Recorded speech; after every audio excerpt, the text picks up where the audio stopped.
नमस्कार दोस्तों, नमस्कार नमस्कार नमस्कार, सत श्री अकाल, आदाब और जय श्री राम, राधे राधे। जितने भी लोग आ गए एक बार जल्दी जल्दी से कमेंट सेक्शन में बता दो ऑडियो वीडियो सब क्लियर है क्या।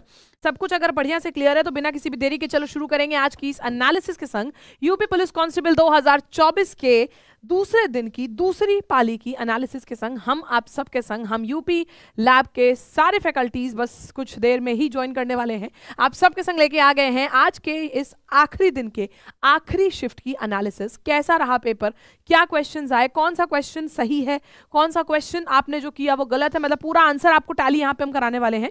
जितने भी लोग आ गए एक बार जल्दी जल्दी से बता देंगे। ऑडियो वीडियो सब एकदम बढ़िया से क्लियर है। सब लोग एक बार फटाफट से शेयर कर दो, सब लोग एक बार जल्दी जल्दी से शेयर कर दो और मुझे बता दो सब लोग रेडी हैं। कई लोगों का भी पेपर हुआ, उन लोग को जानना भी होगा कि भाई उन लोगों ने किया तो कितना सही था, कितना गलत था, क्या था, कैसा नहीं था, कैसा था। तो शुरू किया जाए, चलें शुरू करते हैं बहुत बढ़िया से। तो कैसा रहा पेपर, पहले ये बताओ कैसा रहा पेपर, बताओ कैसा रहा आप लोगों के लिए आज का पेपर, कैसा रहा। कितनों का पेपर था अभी लास्ट शिफ्ट में। पेपर लीक नहीं हुआ है, कौन कह रहा है लीक हुआ है। हम तो परेशान हैं इन बच्चों की आधे से ज्यादा अफवाहों से। इतनी अफवाह उड़ाते हैं ये लोग, जबरदस्ती की बात। आपको आपका आज का 18 फरवरी का शिफ्ट 2 का पेपर आ चुका है हमारे पास और हम उसी के संग शुरू करेंगे। हम शुरू करेंगे सबसे पहले, अब सबसे पहले हम शुरू करेंगे। देखो मैंने शुरू करी है, मैंने शुरू करा है तो मैं आपको रीजनिंग के कुछ क्वेश्चंस बताती हूँ। मैं आपको रीजनिंग के कुछ क्वेश्चंस बताती हूँ, तब तक हम लोग हिंदी के भी क्वेश्चंस आप लोगों को शेयर करेंगे और अमन सर फिर जीके के क्वेश्चंस लेके आएंगे आप सभी के लिए। तब तक हम शुरुआत में कराते हैं रीजनिंग के कुछ क्वेश्चंस। आओ रीजनिंग के क्वेश्चंस के संग शुरू करते हैं। तो रीजनिंग का सबसे पहला सवाल आपका था क्वेश्चन नंबर, रीजनिंग का सबसे पहला सवाल था हमारे पास क्वेश्चन नंबर 12। ध्यान से आइए अगर हम इस क्वेश्चन को देखें और बताएं कि क्या बोला गया है सवाल में। देखो सबसे पहला सवाल हमारे पास था नंबर सीरीज का। नंबर सीरीज का एक सवाल जहां दे रखा है 15, 8, 35। इधर एक एक करके देखते हैं, इधर से ऐसे सवाल दिया था 15, 8, 35, 24, 63 और 48। ये हमको नंबर्स दे रखे थे। अब नंबर्स अगर हम देखें तो इधर हमने देखा बेटा 15 से 8 गए, माइनस किया, लेकिन यहां से हमने बढ़ गए। मतलब हम समझ गए कि हमारा लॉजिक सीधे सीधे नहीं चल रहा था, हमारा लॉजिक चल रहा है ऑल्टरनेट। ऑल्टरनेट का लॉजिक चल रहा है। यहाँ पे ऑल्टरनेट का लॉजिक देखा हमने, यहाँ पे 16 जोड़ा है, ठीक है। यहाँ पे अगर हम देखें तो यहाँ पे हमने 24 जोड़ा है। तो 8 के मल्टीपल्स हमने जोड़े हैं, तो जोड़ने की तो बात ही छोड़ दो आप। यहाँ पे हमने मल्टीप्लाई बाय 3 मल्टीप्लाई बाय 2 किया है। नेक्स्ट क्या आता है इससे कोई मतलब नहीं, हमें इसके मतलब का देखना था, नेक्स्ट वाले का। 15 से 35 तक जाने के लिए बेटा हमने 20 जोड़ा, 35 से यहाँ तक आने के लिए हमने यहाँ पे जोड़ा है 28। 20 जोड़ा, 28 जोड़ा, 8 बढ़ा के जोड़ा। आपने देखा ना 16 के बाद 24 जोड़ा था, क्योंकि 16 में 8 जोड़ा तो 24 आया, तो 24 बढ़ा दिया। यहाँ पे हमने 20 में 8 बढ़ा के जोड़ा, 8 बढ़ा के जोड़ा है तो आगे फिर से 8 बढ़ा देंगे, फिर से 8 बढ़ा देंगे, 28 में 8 जोड़ देंगे, कितना आ जाएगा हमारे पास 36। और यहाँ पे जब हम 36 जोड़ेंगे तो आंसर आएगा हमारे पास 99। ऑप्शन नंबर सी 99 ये होगा हमारे सवाल का सही जवाब। ऑप्शन नंबर सी 99 ये हो जाएगा हमारे सवाल का सही जवाब, ठीक है। ऑप्शन नंबर सी 99 होगा क्वेश्चन का सही आंसर। सभी लोग बोलो, ठीक है, सभी लोग बोलो। आया 99 आया सवाल का सही जवाब, बहुत बढ़िया। फिर चलते हैं अगले क्वेश्चन पे। अगला क्वेश्चन हम देखेंगे क्या बोला है। अगले क्वेश्चन में हमसे बोला था कि जेब्रा को अगर ऐसे लिखा जाता है तो टॉर्च को कैसे लिखेंगे। क्वेश्चन में बोला जेब्रा को कैसे लिखा जाता है। जेब्रा ZEBRA, क्या लिखा गया जेब्रा को, WPYA और J ये लिखा गया। तो टॉर्च को कैसे लिखेंगे इसी कूट भाषा में, टॉर्च को कैसे लिखेंगे इसी कोडेड लैंग्वेज में। इस सवाल को करने का सबसे बढ़िया तरीका था कि हम लोग यहाँ पे प्लेस वैल्यू लिख दें। प्लेस वैल्यू Z की होती 26, E की 5, B की 2, R की 18, A की 1, W की प्लेस वैल्यू 30, B की 2, Y की 25, A की 1 और J की होती है 10। अब यहाँ पे हमने प्लेस वैल्यूज लिख ली। प्लेस वैल्यू जब हमने लिखी तो हमें थोड़ा बहुत रियलाइज हुआ कि हमारा आंसर क्या हो सकता था। यहाँ से अगर हमने 3 घटाया, यहाँ पे भी 3 घटाया, यहाँ पे हमने 2 घटाया, यहाँ पे भी हमने 3 घटाया, लेकिन यहाँ पे तो 3 घटा दिया, लेकिन आगे क्या किया हमने, शुरुआत के 3 में तो चलो हमने 3 घटा दिया, लेकिन आगे क्या करेंगे, आगे हम क्या 18 से 1 तक आने के लिए माइनस कर रहे हैं 17 और 1 से 10 तक आने के लिए 9 जोड़ रहे हैं। ये यहाँ पे 9 जोड़ा, 18 में 8 जोड़ेंगे 26 और 1 जोड़ देंगे 9, 9 यहाँ पे 2 बार हमने 9 जोड़ा। अगर यही सेम काम हम टॉर्च के साथ करें, यही सेम काम बेटा अगर हम टॉर्च के साथ करते हैं, टॉर्च के साथ क्या किया, -3 -3 -3 और +9 और +9। अगर हम ये लॉजिक लगाते हैं टॉर्च के संग, ठीक है, अगर हम ये लॉजिक लगाएं टॉर्च के संग, तो 20 में से 3 गए 17, यानी कि Q। आपका कोई भी ऑप्शन था क्या जो Q से शुरू था? कोई भी ऑप्शन नहीं था बेटा जो Q से शुरू था, यानी कि हमारा ये लॉजिक ही सही नहीं था। ये लॉजिक ही हमारा सही नहीं था। लॉजिक हमारा सही बिल्कुल भी नहीं था, क्योंकि यहाँ पे हमारा ये है क्वेश्चन, ज़ेब्रा को ऐसे लिखा था। अब अगर सीधा सीधा लॉजिक नहीं लगा है तो रिवर्स ऑर्डर में लॉजिक चेक कर लेंगे। रिवर्स ऑर्डर में लॉजिक चेक करेंगे। ज़ेब्रा को क्या लिखा है इन्होंने? WB, Y, A और J। प्लेस वैल्यू इसकी 26, इसकी 5, इसकी 2, इसकी 18, इसकी 1, इसकी होती है 23, 2, 25, 1 और 10, है ना। प्लेस वैल्यूज अगर हमने देखी तो प्लेस वैल्यू हम रिवर्स ऑर्डर में अगर देखें बेटा, अगर हम प्लेस वैल्यू का रिवर्स ऑर्डर चेक करेंगे, देखो सीधा सीधा हमने चेक किया, सीधा सीधा ऑप्शन आया, ठीक है। आपस में जो भी बातें कर रहा है इधर उधर की फालतू की चीज़ों को लेके, तो बेटा वो सब चीज़ें ना करो, ठीक है, ये सब चीज़ें नहीं करो, ठीक है। एसआई की कोचिंग कब से? एसआई की कोचिंग भी बहुत जल्द शुरू हो जाएगी। अब हमने देखा, देखो क्वेश्चन में क्या है, या तो हमारा लॉजिक सीधे सीधे मिलता है, मतलब जेड का डब्ल्यू से लॉजिक, ई का बी से, यहाँ लॉजिक मिला, लेकिन अगर ये सेम चीज हम इसके संग कर रहे हैं तो हमारा आंसर तो नहीं आ रहा है। तो हमने क्या देखा, इसका लॉजिक तो थोड़ा सा फिर हमें लगा गड़बड़ है।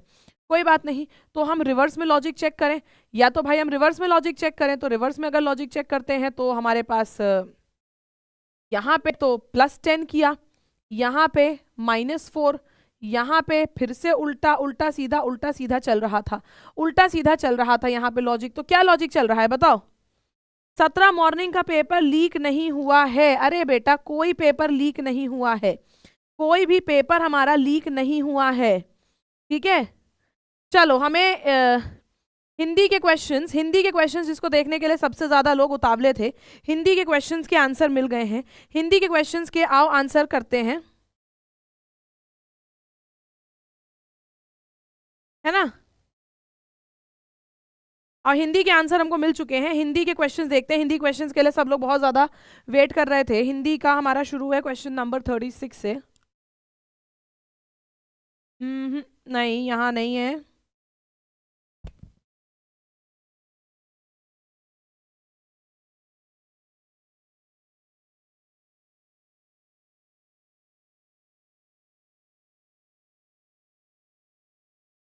अठारह की फर्स्ट शिफ्ट हार्ड थी बेटा। देखो क्या होता है कि एक दिन शिफ्ट हार्ड होती है, एक दिन शिफ्ट थोड़ी सी लाइट होती है, तो क्या हो जाता है बाद में नॉर्मलाइजेशन। जब नॉर्मलाइजेशन हो जाता है तो क्या हो जाता है, सब लोग एक बराबरी पे आ जाते हैं, ठीक है। जब नॉर्मलाइजेशन हो जाता है तो सब लोग एक बराबरी पे आ जाते हैं, ना किसी का पेपर डिफिकल्ट ना किसी का पेपर इजी, कुछ नहीं रह जाता है, सब लोग एक बराबरी पे आ जाते हैं। हिंदी हिंदी हिंदी हिंदी कहाँ गया? हिंदी हिंदी आपका शुरू होता है यहाँ से, हिंदी हमारा यहाँ से शुरू होता है। और हिंदी के जो क्वेश्चंस हैं उनका जवाब हमको जैसे ही मिलता जाएगा वैसे ही हम आपके संग शेयर करते जाएंगे, ठीक है, वैसे ही हम आपके संग शेयर करते जाएंगे। अभी फिलहाल आप लोगों के लिए आविद सर हिंदी का पेपर लेके आ रहे, तब तक हम रीजनिंग ही सॉल्व कर लेते हैं, ठीक है, तब तक रीजनिंग ही सॉल्व कर लेते हैं। जब तक आपको हिंदी का पेपर का आंसर मिल रहा है तब तक रीजनिंग ही आइए, चलिए कर लेते हैं। ओके चलो,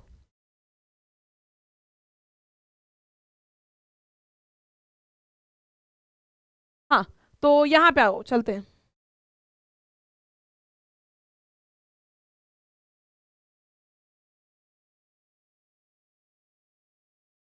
चलो क्वेश्चन में बोला गया है रिलेशन बताना मेन टीचर और ऑथर के बीच में। अब देखो मेन है, कुछ मेन हमारे टीचर होंगे, कुछ मेन मेल टीचर ऐसे भी होंगे जो ऑथर होंगे, कुछ मेल टीचर ऐसे भी होंगे जो ऑथर होंगे। तो रिलेशन कैसा बनेगा? ऑप्शन नंबर ए जैसा। रिलेशन कैसा बनेगा बेटा? ऑप्शन नंबर ए जैसा रिलेशन बनेगा कि नहीं बताओ? बस बहुत बढ़िया, ऑप्शन नंबर ए जैसा रिलेशन बनेगा। ऑप्शन नंबर ए जैसा। बेटा आपस में बातें नहीं करो। चलो नेक्स्ट क्वेश्चन पे चलते हैं। अगला क्वेश्चन बोला गया था इसको सॉल्व करना था ना, तो किसी ये जो इक्वेशन हमारे पास दे रखी थी 12 + 48, इक्वेशन क्या दे रखी थी 12 + 48/2 -20 + 6 × 2। बॉडमास कहता है सबसे पहले कर लो डिवाइड, यहाँ पे आ जाएगा 24, ठीक है, फिर मल्टीप्लाई 6 का दुगना हो जाएगा 12, फिर एडिशन 12 और 12 जोड़ के हो गया 24, और 24 में 24 जोड़ा 48, और फिर सब्सट्रैक्शन 48 में से 20 घट गया, कितना आ गया हमारे पास 28। आंसर कितना आ गया? 28 आ गया। ऑप्शन नंबर सी हो जाएगा सवाल का सही जवाब। ऑप्शन नंबर सी 28 हो गया क्वेश्चन का सही जवाब। ठीक है, सही है, चलो आओ, बिल्कुल सही है ये वाला सवाल, बहुत अच्छी बात है अगर सही है आपका तो।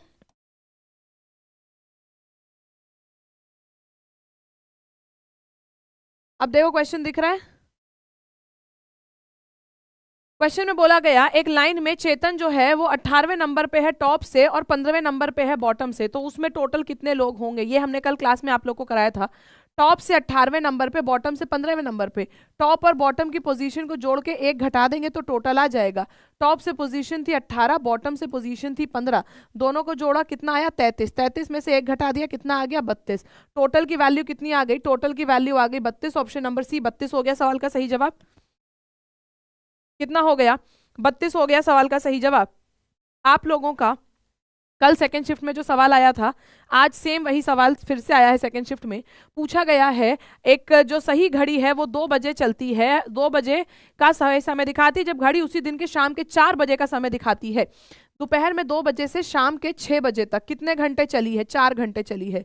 कितने घंटे चली, 4 घंटे चली। तो घंटे की सुई कितने डिग्री घूमी होगी, घंटे की सुई 1 घंटे में घूमती है 30 डिग्री। कल मैंने आप लोगों को कल ये क्वेश्चन एग्जैक्टली क्लास में कराया था।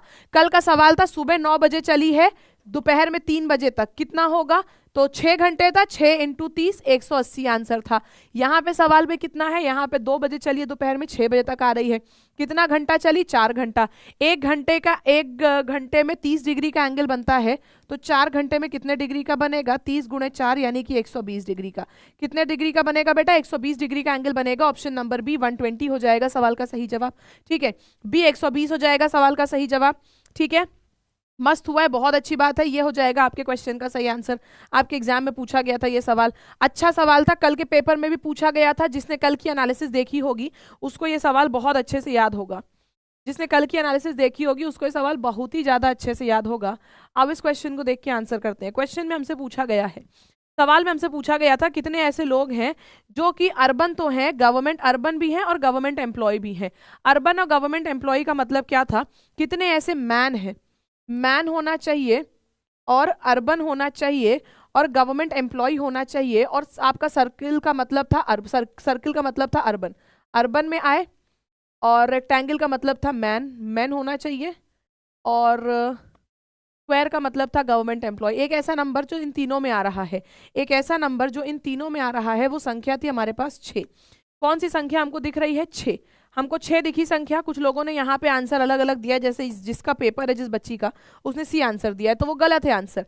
6 हमारी ये संख्या है जो कि 6 संख्या को देखो, 6 हमारी स्क्वायर में भी आ रही है, सर्कल में भी आ रही है, रेक्टेंगल में भी आ रही है।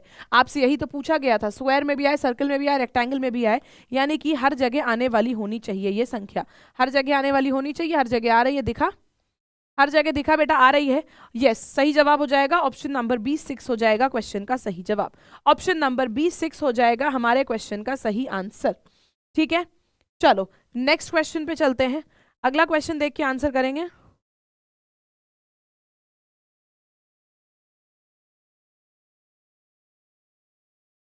शब्द था हमारा, एक बहुत ही बड़ा सा शब्द था, और हमसे पूछा गया था इनमें से कौन सा शब्द बनाया जा सकता है।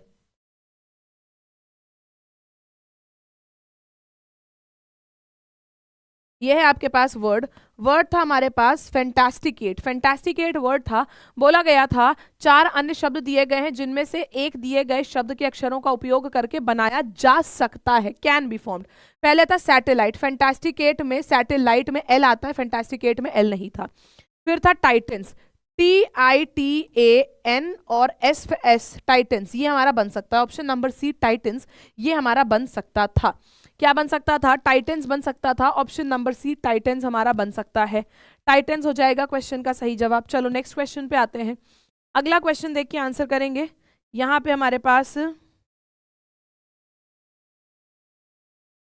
ये क्वेश्चन हमारे पास है थोड़ा सा कथन और निष्कर्ष का, कथन और निष्कर्ष पर आधारित एक सवाल।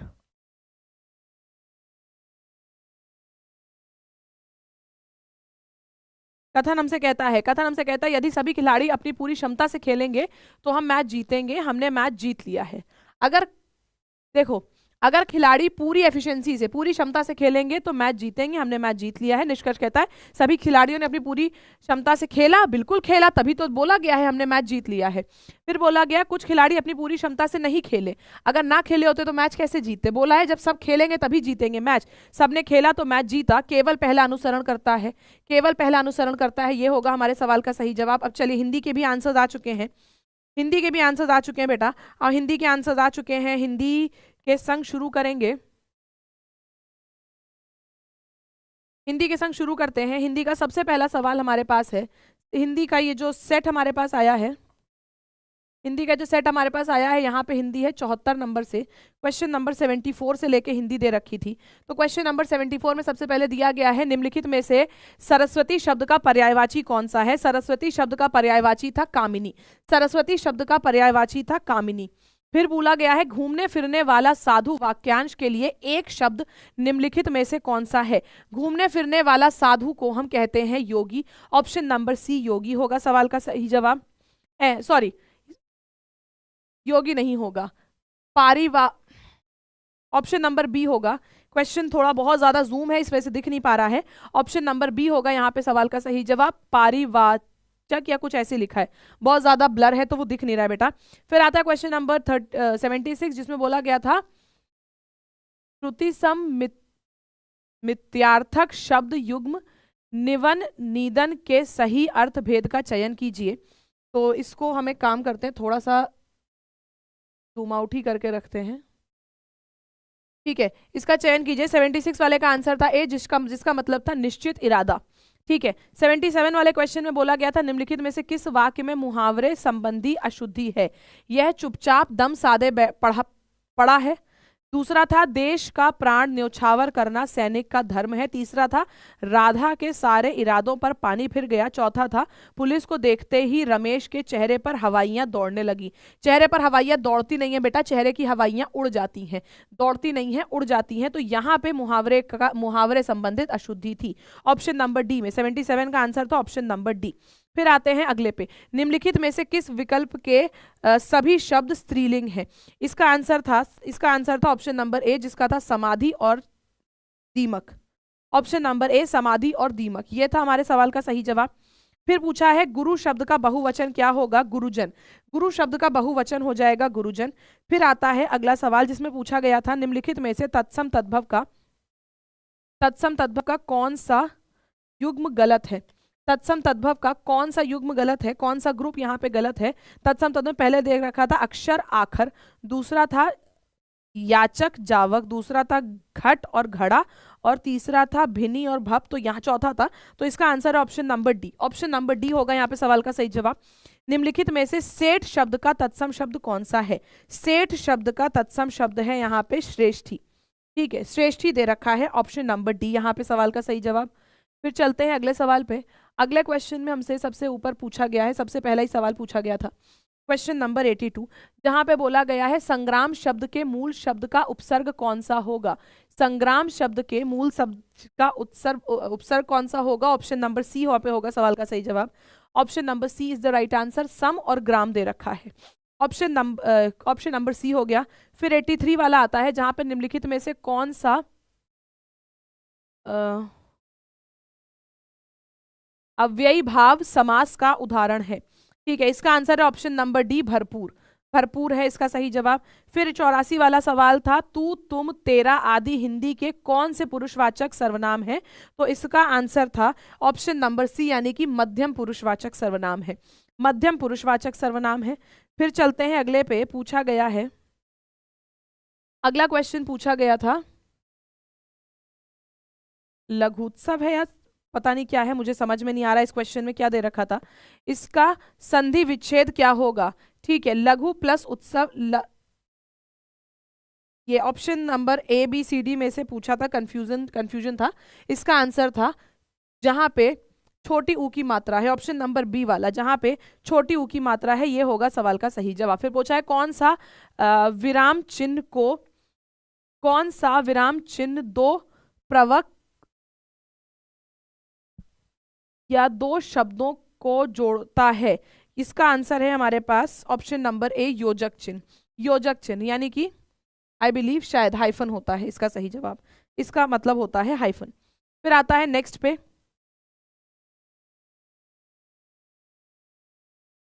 दिनेश रोज 4 लीटर दूध पीता है, इस वाक्य में 4 लीटर किस प्रकार का विशेषण है? इसमें 4 लीटर किस प्रकार का विशेषण है बेटा?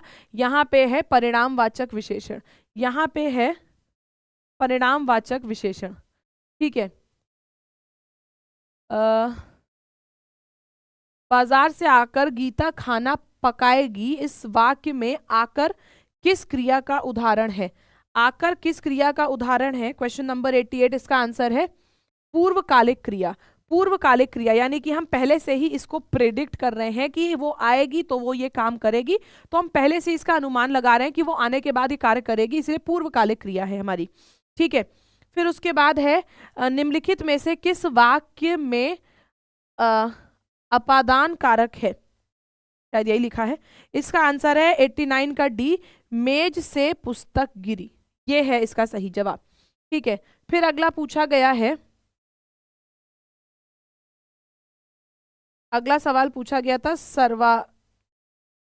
मुझे ये क्वेश्चन थोड़ा अच्छे से देखना पड़ेगा क्योंकि यहाँ पे क्वेश्चन जो है बहुत ज़्यादा ही ब्लर हो गया है, क्वेश्चन बहुत ज़्यादा ब्लर हो गया है जूम करने की वजह से।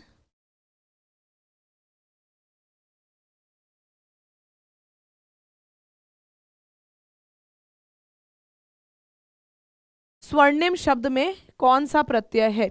स्वर्णिम शब्द में कौन सा प्रत्यय है? इम, ऑप्शन नंबर डी इम है सवाल का सही जवाब, 90। फिर आते हैं 91 पे, क्वेश्चन नंबर 91 पे आते हैं। यहाँ पे अब क्वेश्चन फिर थोड़े सही हैं, कम से कम दिख तो रहे। चलो, और यहाँ पे क्वेश्चन में बोला गया था घाव पर नमक छिड़कना, मुहावरे का अर्थ बताना है। घाव पर नमक छिड़कना, ऑप्शन ए कहता है किसी का मजाक उड़ाना, पुरानी बातें दोहराना, घाव पर नमक लगाना या दुखी को अधिक दुखी करना। जो इंसान दुखी है उसको अधिक दुखी कर देना, पुरानी मतलब होता नहीं घाव पर नमक छिड़कना, कहते हैं यार क्यों हमारे घाव पे नमक छिड़क रहे हो, क्यों हमारे घाव पे नमक मिर्ची मसाला लगा रहे हो, तो ऐसे करके बोलते हैं हम लोग जनरली हिंदी भाषा में। तो उसमें क्या बोल, उसका अर्थ होता है कोई इंसान दुखी है उसको और परेशान करना, उसको और दुखी करना, ये होता है इसका अर्थ। फिर चलते हैं क्वेश्चन नंबर 92 पे। 92 वाला सवाल कहता है मूक का विलोम शब्द क्या होगा? शाम, हास, गौड़ या फिर वाचाल? वाचाल होगा यहाँ पे सवाल का सही जवाब, ठीक है। 93 वाला कहता है बेकार से बेगार भली, बेकार से बेगार भली लोकोक्ति का अर्थ निम्न में से कौन सा है? मन शुद्ध है तो सब ठीक है, जो मिल जाए वह काफी है, या निकम्मा बैठने से कुछ करना अच्छा है। बेकार का मतलब क्या होता है? जो कोई भी काम ना करे, यानी कि निकम्मा, निकम्मा बैठने से कुछ करना अच्छा होता है, ये चीज इसका सही जवाब हो जाएगा option number C. Option number C हो गया क्वेश्चन का सही आंसर, ठीक है। फिर देखो अगला क्वेश्चन देख के आंसर करते हैं। अद्भुत रस का स्थाई भाव कौन सा है? अद्भुत रस का स्थाई भाव कौन सा है? इसका है विस्मय, विस्मय भाव है। अद्भुत रस का स्थाई भाव कौन सा है? इसका सही जवाब हो जाएगा विस्मय, ऑप्शन नंबर सी हो जाएगा।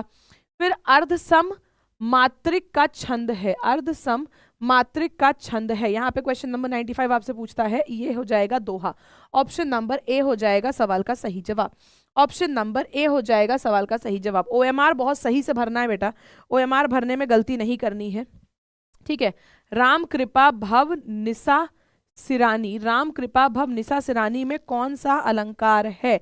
राम कृपा भव निशा सिरानी में कौन सा अलंकार है बेटा? यहाँ था रूपक अलंकार, ऑप्शन नंबर सी रूपक अलंकार, ठीक है। क्यों यहाँ पे ऑप्शन नंबर सी हो जाएगा सवाल का सही जवाब। फिर चलते हैं 97 वाले पे। अंक का अनेकार्थक शब्द निम्नलिखित में से किस विकल्प में है? अंक का अनेकार्थक शब्द निम्नलिखित में से किस विकल्प में है? संख्या में, संख्या में, ऑप्शन नंबर ए हो जाएगा सवाल का सही जवाब, ठीक है। फिर चलते हैं अगले सवाल पे। अगला क्वेश्चन हमसे कहता है पिताजी तीर्थ यात्रा पर जाएंगे, यह वाक्य किस काल का है?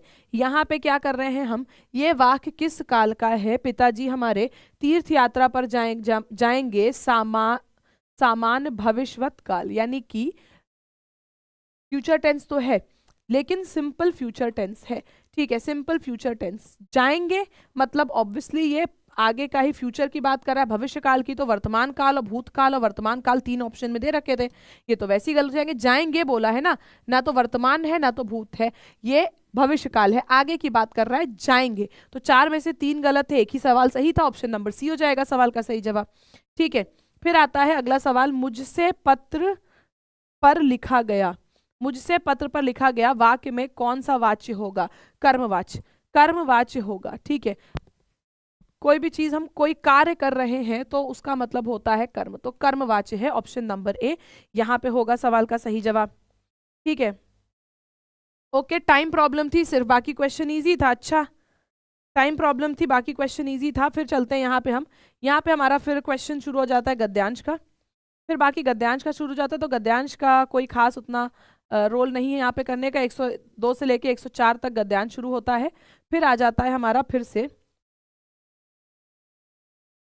फिर आ जाता है हमारा साहित्य से रिलेटेड सवाल, साहित्य से संबंधी सवाल आ जाते हैं, जिसमें सवाल सबसे पहले पूछा गया था मैथिली भाषा के प्रसिद्ध कवि कौन है?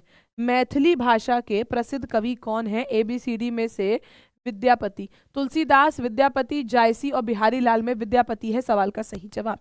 ठीक है, फिर चलते हैं, निम्न शब्दों में से कौन सा शब्द क्रिया विशेषण है? धीरे धीरे, नीला, सूर्योदय या विगत? यहाँ पे सवाल का जवाब है धीरे धीरे, ऑप्शन नंबर ए धीरे धीरे होगा सवाल का सही जवाब। निम्नलिखित में से कृष्ण शब्द का पर्यायवाची कौन सा है? पर्यायवाची यानी कि सेम मीनिंग वाला वर्ड, तो मनोज, श्रवण, रतिपति या मुरारी? ऑप्शन नंबर ए, हे कृष्ण बोलते हैं ना, श्री कृष्ण गोविंद हरे मुरारी गाना है, बढ़िया, जुबिन नौटियाल ने भी गाया है, बहुत सारे सिंगर्स ने गाया है, श्री कृष्ण गोविंद हरे मुरारी हे नारायण वासुदेवा, सब कृष्ण जी के ही नाम है ना।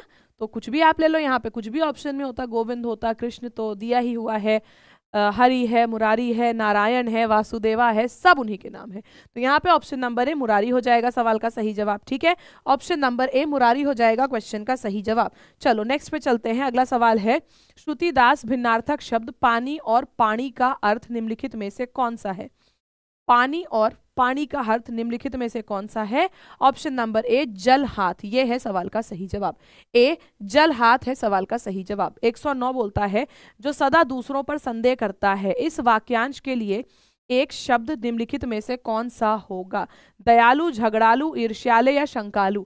जो हर वक्त किसी ना किसी दूसरे पर संदेह करता है, संदेह का मतलब होता है शक, शंका, तो जो शंका करता है वो होगा हमारा शंकालु, ऑप्शन नंबर डी हो जाएगा सवाल का सही जवाब, ऑप्शन नंबर डी हो जाएगा क्वेश्चन का सही आंसर।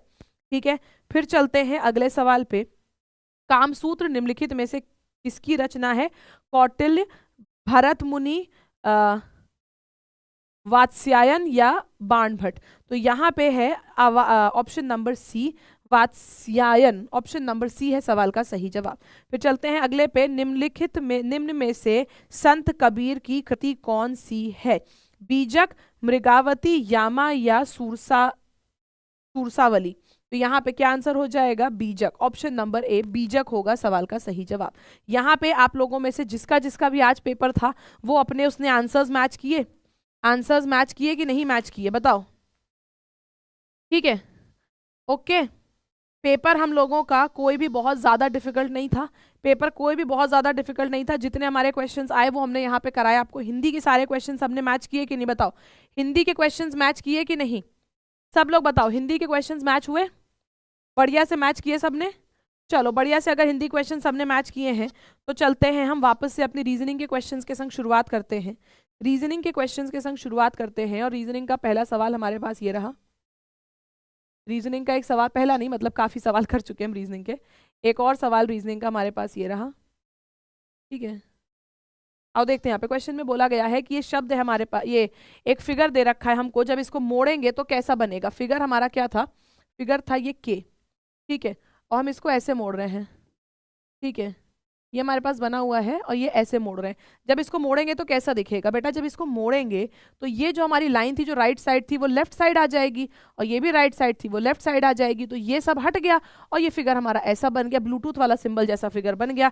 ऐसा सिंबल ब्लूटूथ का होता है ना, अभी देखो ब्लूटूथ जैसा सिंबल, ब्लूटूथ का ऐसा ही सिंबल होता है, तो ये हमारा फिगर बन गया ऐसा, ऑप्शन नंबर फिगर 3। अच्छा देखो एक चीज और यहाँ पे नोटिस करने वाली थी कि फिगर 3 दे रखा था, जहां फिगर 3 दिया है वहीं चेक करना, फिगर 3 था ऑप्शन नंबर सी में, तो ऑप्शन नंबर सी 3 होगा सवाल का सही जवाब।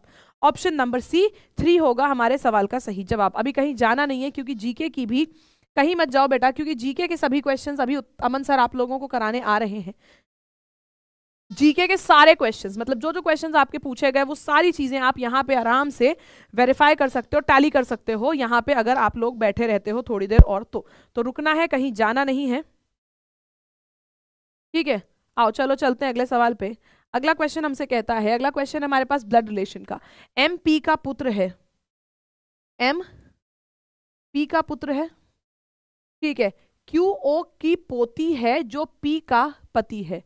क्यू ओ की पोती है, क्यू कौन है, ग्रैंड डॉटर है, ओ की पोती है, और ओ के लिए बोला गया है जो हस्बैंड है पी का, पी का हस्बैंड है ओ। पी का अगर बेटा कोई हस्बैंड है तो पी हमारी फीमेल रही होगी, और बोला गया था क्यू जो है वो पोती है ओ की पोती, यानी कि इनका एक बेटा होगा, इनका एक बेटा है जिसकी एक बेटी है क्यू, और एम इनका बेटा है, एम बेटा है पी का, तो यहाँ पे बन गया हमारे पास, ठीक है। एम का ओ से क्या संबंध है, एम जो है वो ओ का बेटा है, पुत्र है, ऑप्शन नंबर बी पुत्र होगा सवाल का सही जवाब, बी पुत्र होगा क्वेश्चन का सही जवाब। फिर हमारे पास क्वेश्चन आता है, ये शब्द दे रखा था जजमेंट, जजमेंट की मिरर इमेज कैसे बनेगी। मिरर इमेज का मतलब क्या होता है, मिरर इमेज बोले तो लेफ्ट की चीज जाएगी राइट साइड और राइट की चीज आएगी लेफ्ट साइड, ठीक है। तो जजमेंट में जे हमारा अगर लेफ्ट साइड था तो जे आ जाएगा राइट साइड, लेकिन बेटा जे की मिरर इमेज तो ऐसे बनेगी ना, जे सीधा सीधा यहाँ पे बना था, ये ऑप्शन एलिमिनेट, यहाँ राइट साइड जे था ही नहीं, कोई बात नहीं छोड़ दिया। अब इस सवाल को करने का सबसे अच्छा तरीका होता है कि उल्टे तरफ से स्पेलिंग पढ़ लो, JUDGEMENT, ये तो ठीक है, लेकिन यहाँ पे जो ये वाला ऑप्शन था, यहाँ पे जी सीधा सीधा बना था, तो 4 में से 3 ऑप्शन हमारे एलिमिनेट हो गए, ऑप्शन नंबर ए जो था ये हो जाएगा सवाल का सही जवाब, ऑप्शन नंबर ए जो था ये होगा हमारे क्वेश्चन का सही आंसर, ठीक है। चलो चलते हैं अगले सवाल पे, अगला क्वेश्चन देखेंगे और चलेंगे, अगले क्वेश्चन पे चलेंगे।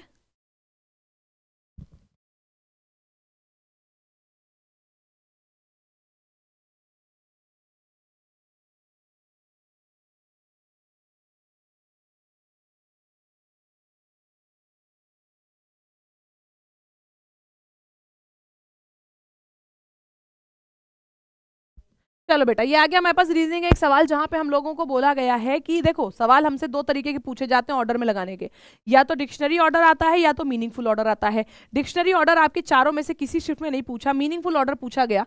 मीनिंगफुल ऑर्डर में क्या बोल रखा था, पहला दे रखा था डॉक्टर, बुखार, नुस्खा लिखना, निदान और दवा, मतलब डॉक्टर, फीवर, प्रेस्क्राइब, डायग्नोस और मेडिसिन। तो ये बताओ सबसे पहले क्या होगा, सबसे पहले क्या होगा, सबसे पहले डॉक्टर के पास चले जाओगे, नहीं, सबसे पहले आएगा बुखार, सबसे पहले आएगा बुखार, ठीक है। बुखार आया, सबको थोड़ी थोड़ी दिक्कत हुई, सबको बुखार आया, बुखार आने के बाद क्या होगा, बुखार आने के बाद तुम जाओगे डॉक्टर के पास, बुखार आया, उसके बाद सब लोग पहले सोचते हैं थोड़ी बहुत दवाइयां घर पे खा के सही कर लें, लेकिन नहीं हुआ तो डॉक्टर के पास गए, डॉक्टर के पास गए, डॉक्टर ने क्या किया, डॉक्टर ने पहले क्या किया, डॉक्टर ने पहले डायग्नोस किया, प्रिस्क्राइब किया या मेडिसिन लिखी। डॉक्टर सबसे पहले क्या करेगा, डॉक्टर सबसे पहले तुमको प्रिस्क्रिप्शन लिखेगा, यानी कि वो नुस्खा लिखेगा, जैसे कि एक पर्चा होता है जिसको आरएक्स बोलते हैं, पहले डॉक्टर हमारा वो करेगा। लेकिन डॉक्टर सबसे पहले बेटा दवाई लिखने से पहले, तुम दवा की दुकान से जाके खरीदो, उसके पहले सबसे पहले तो वो ये जांचेगा ना कि तुम्हें दिक्कत क्या है। क्या करते हैं डॉक्टर्स, वो लगाते हैं ना कान में स्टेथोस्कोप, वो लगाएंगे, फिर उसके बाद तुमसे कहेंगे लंबी लंबी सांसें लो, डायग्नोस करेंगे कि कहीं जकड़न तो नहीं है, जुकाम तो नहीं है। तो क्या करेगा डॉक्टर, सबसे पहले करेगा डायग्नोसिस, डायग्नोस करेगा, तुम्हारा फीवर चेक करेगा, थर्मोमीटर से सब चीजें करेगा, उसके बाद वो तुम्हें प्रिस्क्रिप्शन लिखेगा और तब तुम दवा खाओगे। डायग्नोस करेगा, फिर वो लिखेगा प्रिस्क्रिप्शन, और उसके बाद तुम लेके आओगे दवा। 2 1 4 3 5, 2 1 4 3 5, ऑप्शन नंबर डी ये होगा सवाल का सही जवाब। 2 1 4 3 5 ये हो जाएगा हमारे सवाल का सही जवाब, ठीक है। ओके बहुत बढ़िया, चलिए ठीक है, यस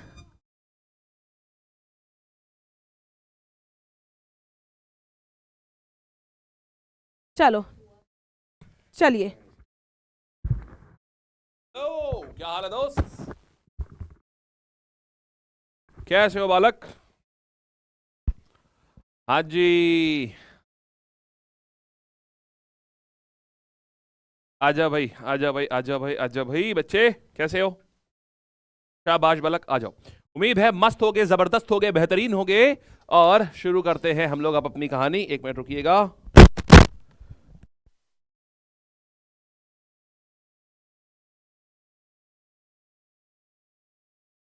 हाँ जी, चलो बच्चे शुरू करते हैं हम लोग आज की अपनी कहानी। अब बेटा, और जीएस में क्या क्या चीजें हैं, अच्छा सुनो। अब एक मिनट, सब लोग पहले ये कहानी पूरी कर लो। अब जितने भी पेपर लीक वाले हैं बेटा, आप लोगों को टाइम आउट करना पड़ेगा क्योंकि आप डिस्टर्ब कर रहे हो। बेटा ये बताइए, पेपर लीक हो गया, इधर उधर से खबरें सुनी है ना, क्या आपने कोई आधिकारिक पुष्टि सुनी है इसकी? क्या आपने किसी सरकारी व्यक्ति से या पुलिस से या कमीशन से ये चीज आई है? सोच के देखो एक बार। अगर आप ऐसे हल्ला मचाते रहेंगे, पेपर लीक हो गया, क्या इसकी आधिकारिक तौर पर पुष्टि हुई है? बिना पुष्टि के अगर आप कोई भी चीज दे रहे हैं, ध्यान रखना, अफवाह उड़ाने के लिए भी, अगर मान लो सरकार ने पकड़ना शुरू कर दिया कि कौन कौन अगर मान लो पेपर लीक नहीं हुआ है, अगर फिर सरकार ने अगर ये ढूंढना शुरू कर दिया अफवाह कौन कौन उड़ा रहा था, तो जो बच्चे पेपर दे के भी आए हैं और अगर वो अफवाह उड़ाने में पकड़े गए तो भी उनका फिर निरस्त हो सकता है, उनका कैंडिडेचर, मतलब उनका पेपर पूरा निरस्त करा जा सकता है। अफवाह उड़ाना एक गड़बड़ चीज होती है, तो आपको सजा हो सकती है, इसलिए ध्यान रखिएगा बेटा। न्यूज में अभी तक भी, न्यूज नहीं, अभी क्या किसी सरकारी उस पे आया है? अगर किसी सरकारी उस पे आया तो हम प्रॉपर, देखो बेटा, हम प्रॉपर रिसर्च, हम लोग जब भी कुछ करते हैं ना, हम आपको जब बताएंगे क्या तो रिसर्च करके बताएंगे। तो हम प्रॉपर सरकार की वेबसाइट्स, गवर्नमेंट के न्यूज़लेटर्स, हम गवर्नमेंट का जीओ जिसको गवर्नमेंट ऑर्डर बोलते हैं बेटा, हम लोग वो रिसर्च करके बताते हैं क्या पेपर। अगर आपको ऐसा लग रहा है, आपने अपनी बात बता दी, अब हमारे ऊपर छोड़िए, अब हम उसको प्रॉपर रिसर्च करेंगे ये बात सही है, किस बात इसमें आप में कितनी सच्चाई है, क्योंकि हम लोग सुनी सुनाई बातों पर नहीं, हम लोग रिसर्च करके ही बताते हैं, फिर हम आपको बता देंगे। निश्चिंत रहो, परेशान मत हो, ठीक है? चलिए, चलो अब आ जाते हैं बेटा, ठीक है? अब आ जाते हैं, शुरू करते हैं। इसलिए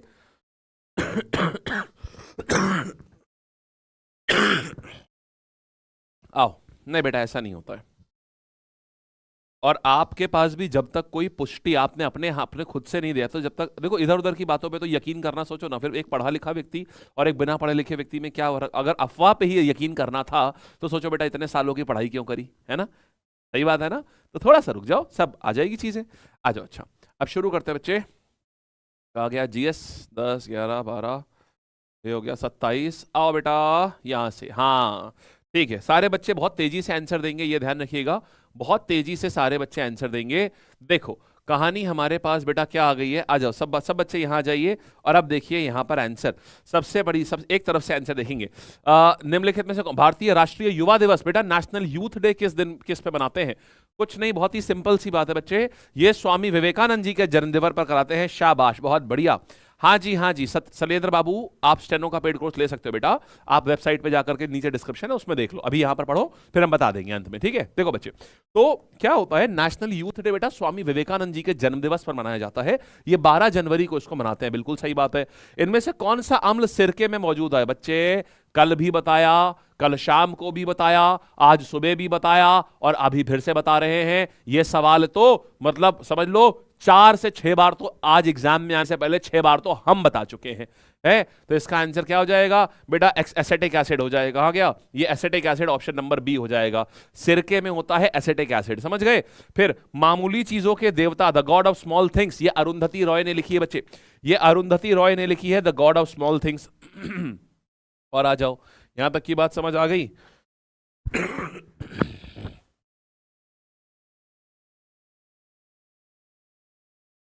भारत के संविधान के अनुच्छेद 64 और 89 के तहत निम्नलिखित में से कौन सा राज्य सभा का पदेन सभापति है? इसका अर्थ क्या होता है? राज्यसभा का सभापति बेटा क्या बोलते हैं? राज्यसभा के सभापति को उपराष्ट्रपति न बोलते हैं। हो गया आंसर, सारे बच्चे आंसर देते रहे, शाबाश शाबाश शाबाश, ठीक है। चलो, very good very good very good, ठीक है। चलो आगे बढ़ते हैं, नेक्स्ट कहानी पर आएंगे, आइएगा। आइएगा यहां पर आते हैं, इसकी बात करते हैं जरा। इसको देखो, अभी क्या करेंगे, राष्ट्रीय विषाणु विज्ञान संस्थान। राष्ट्रीय विषाणु विज्ञान संस्थान बेटा कहां है, सभी लोग बताइएगा। विषाणु विज्ञान ये पुणे में आता है, ये हो जाएगा आपका national institute of virology Pune में। जब अभी आपकी कोविड वाली वैक्सीन आई थी ना, जो सीरम इंस्टीट्यूट ऑफ इंडिया ने निकाली थी, सबसे पहली कोविड के टाइम पे जो वैक्सीन आई थी बेटा, उसमें वायरस के प्रोटीन निकालना, पता है कहां निकाला गया था? इसी जगह पर निकाला गया था। एक मूवी भी बनी है इसके ऊपर, एनआईवी पुणे के ऊपर, इसको एनआईवी बोलते हैं, नेशनल इंस्टीट्यूट ऑफ वायरोलॉजी, ये पुणे में है ये। फिर देखो, भारत में बाल संरक्षण और कल्याण के लिए आपातकालीन टोल फ्री हेल्पलाइन नंबर कौन सा है यार? आप सुनो, आज दोपहर जब पहली एनालिसिस चल रही थी, आज सुबह की, मैंने बोला था बेटा 100% लिख के ले लो, ये वाला सवाल आएगा। कितने बच्चे थे उस एनालिसिस में? मैंने 100%, आज सुबह की एनालिसिस है, कल दोपहर की एनालिसिस है, मैंने 100% लिख के बोला था बेटा ध्यान रखना 100% ये सवाल आएगा अब चिल्ड्रन हेल्पलाइन वाला, क्योंकि महिला हेल्पलाइन आ चुका था, चिल्ड्रन हेल्पलाइन नहीं आया था। आज देखो वही सवाल आ गया है। तो 1098 ये हो गया, 109 ये बेटा ये बच्चों के लिए हेल्पलाइन नंबर होता है। फिर हैप्पी नृत्य का उत्सव है, हम ये कौन सा है? हम्पी डांस। बेटा हम्पी कहां है? हम्पी तो विजयनगर साम्राज्य की कैपिटल हुआ करती थी, ये कहां है? कर्नाटक में। खत्म कहानी, हम्पी डांस। फिर और आ जाओ, कितना सिंपल, कितना अच्छा पेपर है यार, बच्चे एकदम झूम गए होंगे, ये है ना, बच्चे एकदम झूम गए होंगे इसको देख करके, मजा आ गया भाई। फिर इनमें से किस मंत्रालय के पास जनसंचार के विभिन्न माध्यमों और प्रिंट मीडिया के विनियम के माध्यम से सरकारी नीतियां, योजना और क्रामिक देखो, अब बात आती है कि यहां पर किससे सरकार को मान लो कोई अगर नोटिस देना है, तो सरकार किस मंत्रालय के माध्यम से अपना नोटिस देगी? कोई भी नोटिस, तो वो होता है बेटा सूचना और प्रसारण मंत्रालय, यहां से प्रसारण होता है। शाबाश, बहुत बढ़िया, ठीक है। चलो आगे बढ़े, नेक्स्ट कहानी पर आए, आओ। चलो very good very good very good, आगे बढ़ते हैं, नेक्स्ट कहानी पर आते हैं। आए, शाबाश बच्चे। देखो अभी यहां पर आएंगे, कोई बात नहीं, परेशान ना हो। आपका अगर पेपर मान लो घबराहट की वजह से भी खराब हुआ है बेटा, आपने ये तो देख लिया होगा ना कि आपके टीचरों ने जो जो चीजें बताई थी, जैसा जैसा पढ़ाया था, डिट्टो वही पेपर में लिखा था। तो बेटा इससे ये तो समझ आ गया कि आप सही जगह पढ़ रहे हो, इससे ये तो समझ आ गया कि अब आप जब अगला पेपर देने जाओगे तो आप जीत के आओगे। खत्म का कहानी, ठीक है ना। चलो अब देखो, अब आते हैं यहां पर आते हैं कि मथुरा के पास मठ के एक मंदिर में, मथुरा के मठ के किन शासकों विशाल मूर्तियां पाई गई हैं? तो यार बहुत बड़ी बड़ी मूर्तियां मथुरा के पास जो मठ है वहां किस शासक की बड़ी बड़ी, ये कुषाण साम्राज्य की मूर्तियां पाई गई हैं वहां पर। इनमें से किस वाइसरॉय ने ब्रिटिश शासन के दौरान बंगाल का विभाजन किया? बेटा कल से बता रहा हूं इस सवाल को, तो कल से चीख चीख के बोल रहा हूं कि यार ये सवाल आएगा। कल के में भी देखना लिखा हुआ है, आज सुबह भी लिखा हुआ है यही सवाल, लॉर्ड कर्जन हो जाएगा बेटा। फिर इनमें से कौन उत्तर प्रदेश राज्य का सर्वोच्च रैंकिंग वाला पुलिस अधिकारी है? ये आ जाएगा डीजीपी होता है। एक राज्य में सबसे बड़ा अधिकारी कौन होता है? सबसे बड़ा अधिकारी DGP, deputy general of police हो गया। फिर आ जाते हैं, आइए फिर आते हैं अगली सवाल पे आते हैं। देखो अब हम आ गए नेक्स्ट कहानी के ऊपर। फिर सरकार का वह खाता जो केवल चालू वित्तीय वर्ष से संबंधित है, इसमें संबंध कौन सा वो खाता हो जो सिर्फ चालू वित्तीय वर्ष है? बेटा राजस्व बजट। ये जो होता है ये सिर्फ और सिर्फ इस समय जो फाइनेंशियल ईयर है उससे रिलेटेड होता है। क्यों? क्योंकि सारा राजस्व तो उसी में आता है, सारा टैक्सेशन तो उसी में आता है। दैट्स इट, ठीक है, शाबाश, बहुत अच्छे आए। देखो पेपर कितना बढ़िया यार, बढ़िया, मजा आ गया मतलब पेपर में। वर्ष 2011 में भारत की जनगणना का कार्य कितने चरणों में किया गया था? कितने स्टेप में? अरे भैया दो स्टेप में किया गया था 2011, ये हमारी आखिरी जनगणना थी, 2011 के बाद से जनगणना नहीं हुई है। फिर मोगांव गुफाएं जो है, इनको केव्स ऑफ 1000 बुद्धास बोलते हैं, ये कहां पर होंगी? यार मोगांव गुफाएं की बात है कि ये गुफाएं कहां पर होंगी? उत्तर आप बच्चे क्या क्या आता है? हाँ जी सर, आप सभी का और यूपी लैब का बहुत बहुत धन्यवाद। अरे वाह बच्चे, बहुत बढ़िया, बहुत अच्छे, आप सब सही करके आए, शाबाश यार, वेरी गुड, ठीक है, बहुत अच्छे, पेपर बहुत अच्छा आया था। अरे वाह अरे वाह अरे वाह, ठीक है। अभी आते हैं तो मोगांव गुफाएं, जिन्हें हजारों बुद्धों की गुफाएं। अच्छा एक और चीज है, अगर आप में से जो भी बच्चा बोलेगा ना कि ये पेपर तो मैंने दोपहर में ही मिल गया था, मुझे लीक्ड पेपर मिल गया था, समझो बेटा लीक पेपर मिलना भी क्राइम है, समझिएगा। अगर आपके पास वो चीज धोखे से भी अगर आ भी गई है तो उसको अपने तक रखिए, क्योंकि आप मतलब पब्लिक प्लेटफॉर्म पे आप भले आप पुलिस को बता दें, लेकिन अगर आपने ये चीज ओपनली आपने बोली कि मुझे लीक पेपर मिला है, इसका अर्थ ये माना जाएगा आपने लीक पेपर खरीदा है, और वो अपने आप में एक क्राइम है अगर लीक हुआ है तो, समझ रहे हैं? या अगर आप तो सोचो मजे मजे में बोल रहे हो आप कि अरे लीक है, मेरे पास भी आ गया था, आप क्रिमिनल उसके अंतर्गत आ जाएंगे और उसके बाद पेपर आपका निरस्त भी किया जा सकता है और आगे के लिए डिबार भी किया जा सकता है। अगर आप इस चीज को कहेंगे तो आपको आगे के लिए डिबार भी, इसलिए बता रहा हूं क्योंकि अभी आपने मूल विधि पढ़ी नहीं है। अभी आगे मूल विधि पढ़ाऊंगा ना जब एसआई नहीं तो समझ में आएगा, ये सब रूल्स एंड रेगुलेशन होते हैं, इसका ध्यान रखा जाता है। चलो आगे बढ़ा जाए। देखो तो मोगांव गुफाएं कहाँ के हैं? ये मोगांव गुफाएं कहाँ के आ जाएगा बेटा? ये चीन में होता है, ये 1000 केव्स ऑफ बुद्धा है। ठीक है, फिर देखना व्यवसायिक उपयोग के लिए सब्जियां, फूल और फल उगाना इनमें से किस नाम से जाना जाता है? भैया कल से बताया है कि नहीं? ये वाला बताओ, कल से बताया है। फल फूल सब्जी को क्या बोलते हैं? फल फूल सब्जी कल से बताओ कितनी कितनी बार ये बताया, रट गया होगा ये। हॉर्टिकल्चर बोलते हैं इसको। कितनी कितनी बार बताया, रट गया होगा ना आपको भी, ये हॉर्टिकल्चर बोलते हैं। इनमें से भारत को किस बंदरगाह को अरब सागर की रानी, बेटा कोच्चि का जो बंदरगाह है उसको अरब की रानी, क्वीन ऑफ ईस्ट बोलते हैं। ये भी बताया हुआ कितनी कितनी बार आप लोगों को बताया गया है, कोच्चि। याद आ रहा है ये सारी बातें, है ना? शाबाश, बहुत बढ़िया। चलो बहुत बढ़िया बहुत बढ़िया बहुत बढ़िया। अब देखो, अभी देखो सर क्वेश्चन सब आता था, मैम जितना पढ़ाई थी सब आया था, लेकिन घबरा, अरे कोई बात नहीं बेटा, कोई बात नहीं। सर पेपर अच्छा लगा है, बहुत बढ़िया, शाबाश। पेपर बहुत अच्छा था, शाबाश, बहुत अच्छे बहुत अच्छे। चलो आगे आते हैं। आप लोगों को भी मजा आ गया होगा, है ना? पेपर देख करके लगा होगा भाई साहब सही पढ़े, एकदम सही जगह पढ़े। आओ यहां पर आते हैं। उत्तर प्रदेश दुधवा राष्ट्रीय उद्यान, दुधवा राष्ट्रीय उद्यान इनमें से किस जिले में है? बेटा दुधवा कहाँ आ जाता है? ये तो बताया था ना आपको, लखीमपुर खीरी में दुधवा होता है। बोलो हाँ या ना, खत्म कहानी। ये हो गया आपका दुधवा, लखीमपुर खीरी। पता नहीं कौन बालक का पेपर है, प्रयागराज मार्क करके आया है, क्या बताएं यार, है ना? फिर देखो, अच्छा 2006 में संयुक्त राष्ट्र मानवाधिकार आयोग का नाम बदल दिया और इसका नाम बदल करके क्या गया था? इसका ह्यूमन राइट्स काउंसिल रखा गया था, मानवाधिकार परिषद इसका रखा गया था, ह्यूमन राइट्स काउंसिल। ठीक, शाबाश, बहुत बढ़िया। इसका नाम बदल के ह्यूमन राइट्स काउंसिल आ गया, वेरी गुड। फिर आते हैं आगे। उत्तर प्रदेश में कुंभ मेला का उत्सव किन नदियों के संगम पर मनाया जाता है? ये तो रटा हुआ होगा, कितनी कितनी बार हम लोगों ने संगम किया था। गंगा यमुना सरस्वती, जिसमें सरस्वती अदृश्य होती है, ये भी बहुत बार बताया गया था। तो गंगा यमुना और पौराणिक सरस्वती। ठीक है, बहुत अच्छी बात है बेटा। चलो और आगे आते हैं, ये हो गया। फिर आते हैं नेक्स्ट कहानी पर आएंगे हम लोग। यहां पे उत्तर प्रदेश वित्तीय निगम निम्नलिखित में से किसके विकास के लिए वित्तीय सहायता प्रदान करने में महत्वपूर्ण भूमिका निभाता है? तो आंसर यहां क्या आ जाएगा? उत्तर प्रदेश वित्तीय निगम इनमें से किससे सहायता के लिए एक महत्वपूर्ण निगम आएगा? बेटा ये वित्तीय निगम जो है ये बेसिकली आता है इंडस्ट्रियल कॉर्पोरेशंस के लिए, जो उद्योग होते हैं राज्य के, उनको बढ़ावा देने के लिए इसको बनाया जाता है। ठीक है, शाबाश, आ जाओ। चलो आगे बढ़ते हैं। टाइम कैसे कम हो गया बेटा? चलो सर आप आवाज, बेटा हमें ना एक बार तुम प्रूफ ऑफ लीक दिखा दो, हम आवाज तो छोड़ो, हम क्या क्या उठा देंगे तुमको पता नहीं। अगर आपके साथ अगर, लेकिन हमें प्रूफ चाहिए, हमें सिर्फ बातें वो नहीं चाहिए। अगर आप हमको प्रूफ प्रॉपर, ये नहीं कि सर ये देखिए पेपर ये तो मेरे पास पहले आ गया था, तो उसका प्रूफ होना चाहिए टाइम स्टैम्प के साथ में। टाइम स्टैम्प के साथ में अगर आपने हमें प्रूफ दे दिया तब आप देखिए, फिर हम आपके साथ तो मैं गलत कुछ होने ही नहीं दे सकता, ये बात आपको बहुत कायदे से पता है। अपने बच्चों के साथ मैं गलत कुछ होने ही नहीं दे सकता, उसके लिए मुझे कुछ भी करना पड़े, किसी भी लेवल तक जाना पड़े। लेकिन एक और बात भी है कि बिना ठोस सबूत के, बिना प्रॉपर तरीके से हम हल्ला कभी नहीं करते। हम जो अगर गड़बड़ हुई है तो फिर उसको तो हम सही करवाएंगे, लेकिन अगर नहीं हुई है तो फिर हम हल्ला भी नहीं होने देंगे। आपके साथ कुछ गलत होने दे सकता नहीं मैं। अगर आप में से किसी बच्चे के पास ठोस सबूत है प्रॉपर, आप भेजिए, फिर देखिए। आवाज तो छोड़िए, सब बताएंगे। चलो आगे बढ़ते हैं।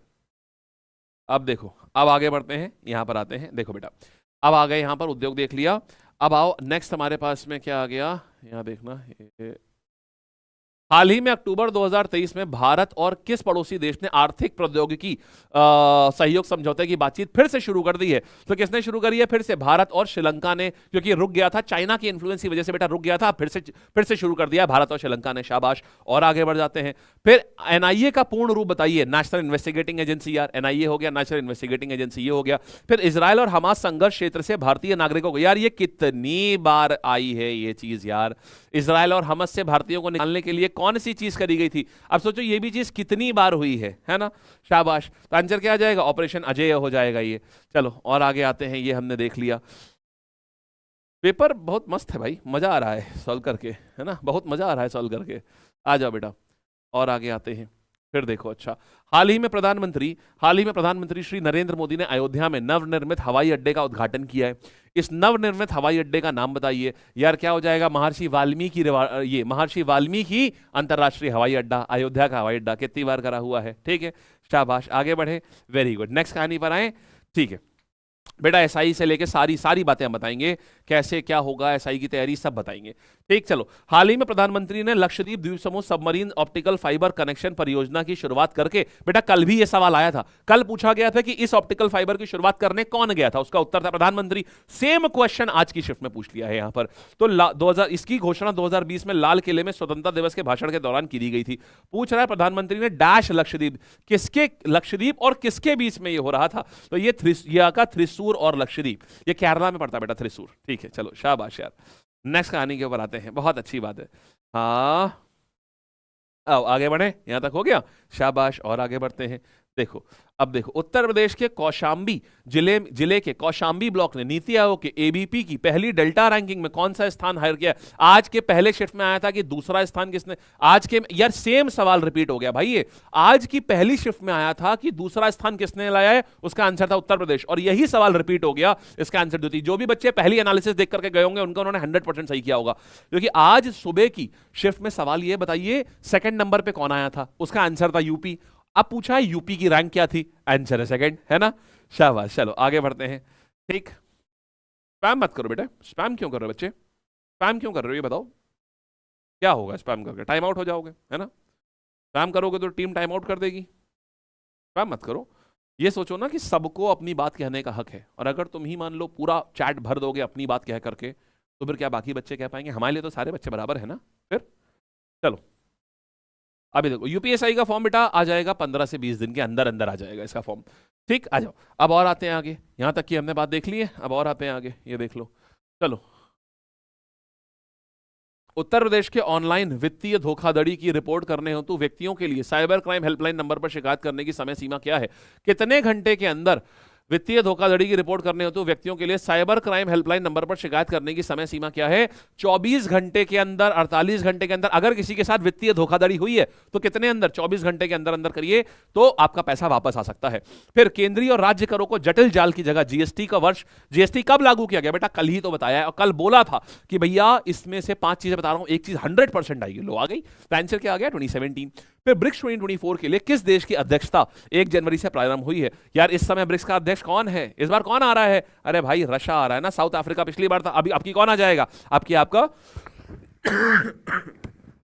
ये रशिया हो गया। ठीक है, चलो शाबाश यार, बहुत बढ़िया बहुत बढ़िया, आगे बढ़े। ठीक है, आओ चलो नेक्स्ट कहानी पर आते हैं। आइए, ये हो गया 64 देख लिया। अब देखो, अब और आगे आते हैं 65 पे आते हैं। वर्ष 2016 में नोटबंदी के दौरान आरबीआई के गवर्नर कौन थे? नोटबंदी के दौरान कौन थे? अभी कौन है? शक्तिकांत दास। उसके पहले कौन थे? उर्जित पटेल। ये हो गया। ठीक है, चलो फिर बात करेंगे यहाँ पर, ये देखते हैं यहाँ पर, आ जाओ। हाँ, भारत में राष्ट्रीय बालिका दिवस किस दिन मनाया जाता है? अरे यार, राष्ट्रीय बालिका दिवस कब आ जाएगा? तो राष्ट्रीय बालिका दिवस, सब बच्चे आंसर करो। देखो यही सवाल आपको अभी आपके एसआई में भी मिल सकते हैं, इनमें से कई सवाल ऐसे भी होंगे जो आपको आपके एसआई में मिल जाएंगे। शाबाश। तो राष्ट्रीय बालिका दिवस हमारे पास कब आ जाएगा? बोलिए आंसर। शाबाश, बहुत बढ़िया बहुत बढ़िया। ये 24 जनवरी को नेशनल गर्ल चाइल्ड डे अभी तो हुआ था। हिंदी भाषा का सबसे लोकप्रिय रचनाओं में से एक मधुशाला किसने लिखी है? सब जानते हैं, अमिताभ बच्चन के पिताजी हरिवंश राय बच्चन। फिर इनमें से किस क्रिकेटर ने खेलों में उत्कृष्ट प्रदर्शन के लिए 2023 में अर्जुन पुरस्कार मिला है? तो किसको मिला है अर्जुन पुरस्कार? मोहम्मद शमी को मिला था अर्जुन पुरस्कार। बहुत अच्छा इन्होंने परफॉर्म किया था न्यूजीलैंड के साथ सेमीफाइनल में। और आगे आते हैं, यहां पर हमने देख लिया। फिर देखो बेटा, एक का सवाल और 69। फिर कयात इनमें से किस देश की आधिकारिक मुद्रा है? पूछ रहा है कयात किसकी आधिकारिक मुद्रा है? आंसर अरे सिंपल है यार, म्यांमार की। म्यांमार की आधिकारिक मुद्रा है। ये टेलीग्राम पे दिया था आप लोगों को कल ही। नाउ आगे बढ़ते हैं, चलो यहां आते हैं। नेक्स्ट वी हैव, हमारे पास क्या आ जाता है? देखिएगा, हाल ही में प्रधानमंत्री ने उत्तर प्रदेश में से किस स्थान पर स्वरवेद महामंदिर का उद्घाटन किया? तो अब भी हुआ है, मुश्किल से 10-15 दिन पहले। आंसर मेरे पास क्या आ जाएगा? स्वरवेद। ये मेडिटेशन सेंटर है, दुनिया का सबसे बड़ा मेडिटेशन सेंटर वाराणसी में हुआ है बेटा। दुनिया का सबसे बड़ा मेडिटेशन सेंटर है, 25,000 लोग एक साथ बैठ सकते हैं इसमें। इनमें से कौन सा भारत का सर्वोच्च सैन्य पुरस्कार है? यार ये परसों की मैराथन में किया है हम लोगों ने, परमवीर चक्र। मोबाइल एप्लीकेशन पासपोर्ट सेवा, एम पासपोर्ट सेवा, इनमें से किस मंत्रालय द्वारा करी गई है? खुद से सोचो, पासपोर्ट कौन निकालेगा यार? पासपोर्ट तो मिनिस्ट्री ऑफ एक्सटर्नल अफेयर्स के अंतर्गत आता है, एमईए हो गया। ठीक है, नेक्स्ट वी हैव चंद्रयान 3 के रोवर का नाम क्या है? यही सवाल अभी भी, यही सवाल क्या आज पहले वाले में भी यही पूछा था। ये पूछा था एक, इस सुबह वाली शीट में पूछा था लैंडर का नाम क्या, अब रोवर का नाम पूछा है। आंसर प्रज्ञान आ गया। ये हो गए सारे के सारे। बोलो बढ़िया, ठीक है, आ गया बढ़िया। शाबाश यार, बहुत बढ़िया, बहुत बढ़िया, बहुत बढ़िया। चले आगे बढ़े, चलो वेरी गुड। यहां तक की बात सबको समझ आई बढ़िया से, एकदम मजेदार तरीके से। तो बेटा देखो, ये आपका सारा पेपर कंप्लीट हुआ, ठीक है, आपका सारा पेपर कंप्लीट हो गया। और अब उम्मीद है कि आपको बढ़िया तरीके से, देखिए पूरा यूपी एग्जाम लैब ने आपके शुरुआत से लेकर के, यानी जिस दिन नोटिफिकेशन आया था उस दिन से लेके आज तक, जिस दिन नोटिफिकेशन आया था उस दिन से लेके आज तक, एक एक चीज यहाँ क्या करिए, जिस दिन नोटिफिकेशन आया था उस दिन से लेके आज तक क्या हुआ है, उस दिन से लेके आज तक हम लोगों ने क्या किया, आपके साथ में, आपको दिन रात सुबह शाम हर टाइम आप भी पढ़े, हम लोगों ने भी पढ़ाया। अब हमारी बेटा अगली जर्नी शुरू होगी, आगे जो एग्जाम आने वाले हैं। अब हम एक दूसरा वीडियो लेके आएंगे जिसमें बेटा जिनका यूपी एग्जाम, यूपीएसआई हो गया, यूपी पुलिस हो गया, ये कांस्टेबल, अब वो बच्चे आगे क्या करेंगे, किस एग्जाम की तैयारी करेंगे, आगे कौन कौन से एग्जाम आने वाले हैं, इन सब के बारे में हम लोग एक दूसरे वीडियो में चर्चा करेंगे। ठीक है, चलिए, all the best, bye bye, tata, take care, मस्त रहिए, जबरदस्त रहिए, बेहतरीन रहिए और खूब खुश रहिए। इसी प्रकार आप अपना भरोसा, आपने इतना प्यारा भरोसा आप लोगों ने भी दिखाया यूपी एग्जाम लैब के ऊपर, आप जुड़े रहे अंत तक की, और हम लोग भी 5,000, 8,000, 10,000, 12,000, 15,000 बच्चे डेली पढ़ाते थे। ठीक है, तो अब ऐसे ही हम लोग आगे भी तैयारी करते रहेंगे। आपको नौकरी तक, हमारी जिम्मेदारी यहाँ नहीं खत्म होती है, आपको नौकरी तक ले करके जाएंगे, आपको नौकरी दिलवा के जाएंगे, तब हमारी जिम्मेदारी वहां पर कुछ हल्की होगी। ठीक है, हमारा साथ जो है ये यहाँ नहीं खत्म होता है, हमारा साथ आपको फाइनल नौकरी तक दिलवाने तक है। ठीक, अब इसके आगे बेटा हम यूपीएसआई का फॉर्म कब आएगा, क्या कट ऑफ जा सकती है, ये सारे वीडियोस बेटा अब इसके बाद के बैक टू बैक इसके बाद आते रहेंगे। ठीक है, चलिए, ऑल द बेस्ट।